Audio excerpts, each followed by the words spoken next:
নমস্কার, আমাদের কিশালয় চ্যানেলে আপনাদের সকলকে স্বাগত। আজ একটু অন্যভাবে এলাম, আশা করি আপনাদের ভালো লাগছে।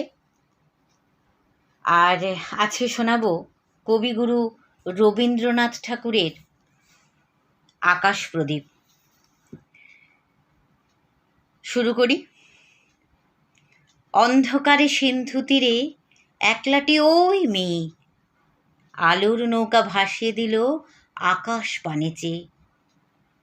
মা যে তাহার স্বর্গে গেছে এই কথা সে জানে, ওই প্রদীপের খেয়া বেয়ে আসবে ঘরের পানে। পৃথিবীতে অসংখ্য লোক, অগণ্য তার পথ, তারই মধ্যে স্বর্গ থেকে ছোট্ট ঘরের কোণ। যায় কি দেখা যেথায় থাকে দুটিতে ভাই বোন?